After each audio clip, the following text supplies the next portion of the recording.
Three of the Elizabeth Holmes fraud trial in San Jose wrapped up today. Testimony zeroed in on what Holmes knew about her company's faulty blood testing technology and how she went ahead with plans to launch the product anyway.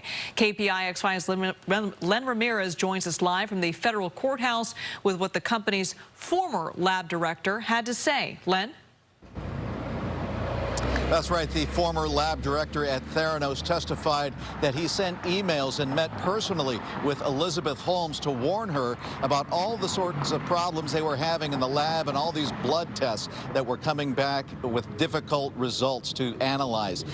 He said that they went ahead with plans to launch the product anyway over his objections.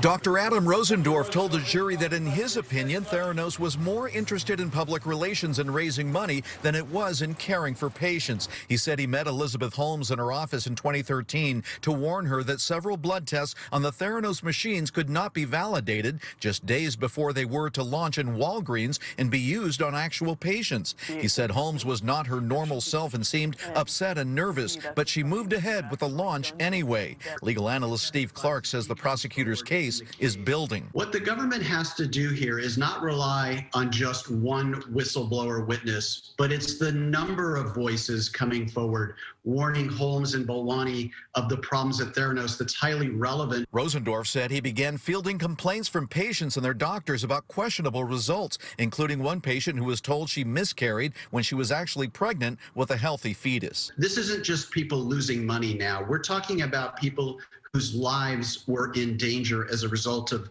the technology problems at Theranos. Prosecutors presented emails in which Holmes was CC'd showing how her then-boyfriend and business partner Sonny Bolwani at one point told the lab team to use Siemens blood test devices instead of their own. This is suggestive that this was out-and-out fraud when you bait and switch the technology that you're using and purporting it to be to the public that it's yours.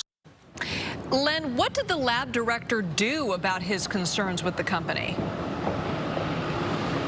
Well, he ended up leaving the company, but before he did that, he was sending himself emails and secreting away documents because he knew that someday he could need them in court if he was ever accused of any wrongdoing himself.